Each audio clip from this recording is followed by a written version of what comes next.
Cada vez son más evidentes las consecuencias de asentarse en zonas irregulares. La explosión ocurrida en San Pablo Xochimehuacán la madrugada del domingo pasado es lamentablemente el mejor ejemplo. Tan solo en Puebla capital se han detectado cerca de 200 asentamientos irregulares en terrenos que son propiedad federal y que invaden el derecho de vía o están en zonas de riesgo. Los márgenes de los ríos, en los linderos de las barrancas, bajo torres de alta tensión o cerca de ductos de combustible. La mayoría de estas colonias se ubican en la periferia de la ciudad. Es el caso de la colonia México 83, en donde nos encontramos. Como puede observar en las imágenes, por esta zona atraviesan dos ductos de Pemex, una de gasolina y una de gas, las cuales de forma subterránea cruzan esta arteria, la cual abarca varios kilómetros de distancia y en la que también se han asentado decenas de familias que corren el riesgo en caso de una toma clandestina.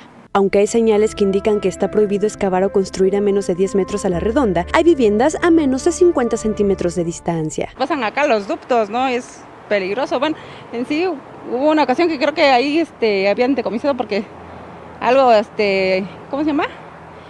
Había una toma. Juntas auxiliares de alta densidad poblacional como San Sebastián de Aparicio, Santa María Xonacatepec, La Resurrección y colonias como Barranca Honda, ubicadas al norte de la ciudad, son algunas de las zonas con mayor riesgo. Las personas que viven cerca de torres de alta tensión también corren diversos riesgos debido a la emisión de frecuencias electromagnéticas que se han relacionado a diversas afectaciones a la salud. Sin embargo, en Puebla, colonias como San José del Conde, Solidaridad Nacional y San José Los Cerritos, situadas también al norte de la capital, están cimentadas muy cerca de estas estructuras. Yo llevo unos más de 30 años viviendo aquí en esta zona, pero hoy estamos viendo que corremos el riesgo de la alta tensión, pero cuando nosotros llegamos a vivir no había ningún letrero que decía que zona prohibido. Pues la verdad, pues sí, corremos riesgo, pero pues no tenemos dónde irnos, pues andamos rentando, no tenemos casa propia. Otras zonas de asentamiento irregular son las barrancas y los ríos. Es el caso de la colonia Álamos Vistahermosa, donde los dueños de una veintena de casas buscaron ganarle el paso a la naturaleza y construyeron sus propiedades en los linderos de los cauces de agua. Lo mismo ocurre en las colonias Gregorio Ramos y Lomas de San Miguel. En este sitio, decenas de casas fueron construidas a un costado de la barranca que cruza la avenida Prolongaciones Agualcoyult, poniendo en riesgo la integridad de quienes las habitan en caso de inundación o deslave en temporada de lluvias. Sí, es zona de riesgo,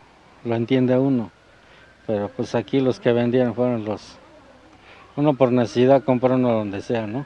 Pero ¿qué se van a imaginar esto? Han llegado notificaciones de papeles, pues donde prácticamente que pues salga uno, ¿a dónde se va uno? Por si fuera poco, estos asentamientos han generado impacto ambiental negativo por la contaminación de los cuerpos de agua. A pesar de estar en zona de riesgo, la anterior administración municipal regularizó 80 colonias como parte del desarrollo urbano de la capital a fin de abastecerlas de servicios públicos. Rubí del Razo, Imagen Noticias Puebla. Pues es una práctica común, amiga, que, bueno, ahorita tú nos vas a platicar en tu siguiente nota más al respecto, pero tiene grupos muy fuertes detrás, muy violentos incluso. Entonces, para la autoridad significa un enfrentamiento importante y también, ¿por qué no? Porque de repente esos grupos representan un buen nicho electoralmente hablando, ¿no? Entonces, es un poco de política, es un poco de desidia y es un poco de miedo a enfrentamientos y por eso estamos llenos de estos asentamientos irregulares que en algunos casos tienen dueño.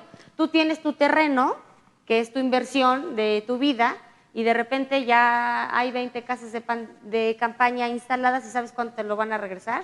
Nunca, porque son los famosos antorchistas y de verdad que son, pues sí, un problema social que existe. Hay muchos predios que están abandonados por los dueños, que ni siquiera los enmayan ni nada, entonces llegan estos grupos de paracaidistas, 50, 60 personas, llegan armados con sus, literal, o sea, construyen sus cuartitos y de ahí no se salen. El problema es que cuando llega la autoridad a querer retirarlos, que es lo que pasa, el conflicto, y entonces ponen en riesgo también la integridad de los ciudadanos que viven alrededor de ese predio. Lo cierto es que es muy común ver estas prácticas, pero también es muy peligroso porque cuando pasa algún suceso natural, ¿no? Sube el caudal del río, ¿no? Y se desborda, vemos muchas inundaciones, y bueno, pues lo de los ductos de Pemex es una realidad, además de las vías del tren, ¿no? También cuando se descarrila un tren, también vemos que algunas viviendas resultan afectadas por estar construidas bajo este perímetro, ¿no? Que obviamente también hay gente que también es timada por algunos vivales que Sí, venden también. esos terrenos y bueno, pues la gente también no los compra. Es la Y hay realidad. que decirlo que se les avisa.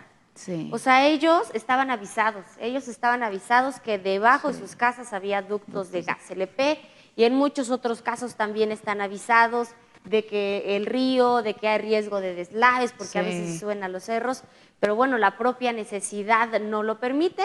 Habrá que ver las autoridades de qué manera de qué estrategia pueden tener, porque esas personas lo van a seguir haciendo, punto. ¿Qué estrategia puede haber para reubicarlos o cuando menos sí prohibirles algún perímetro? Tú viste que a lo mejor hubo una zona que fue la terrible, ¿no? Porque Sí. justo ahí sucedieron las explosiones, pero a lo mejor 500 metros o 1 kilómetro hacia allá ya no tanto, ¿no? Sí tiene que ser un tema de prevención y sí es un tema muy complicado, o sea, ni para echarle la bolita únicamente al gobierno, aunque es su responsabilidad, la tienen muy difícil. Sí, es muy complicado porque hay muchísima gente que vive en zonas irregulares. Entonces, sí va a ser muy complicado tomar esta estrategia, y más porque ya los predios están ocupados. Entonces, si tú pues reubicas a las personas, ya encuentras, ¿no?, a más personas que ya están viviendo justamente en esos terrenos, ¿no? Entonces, iba a ser un trabajo bien, bien complicado.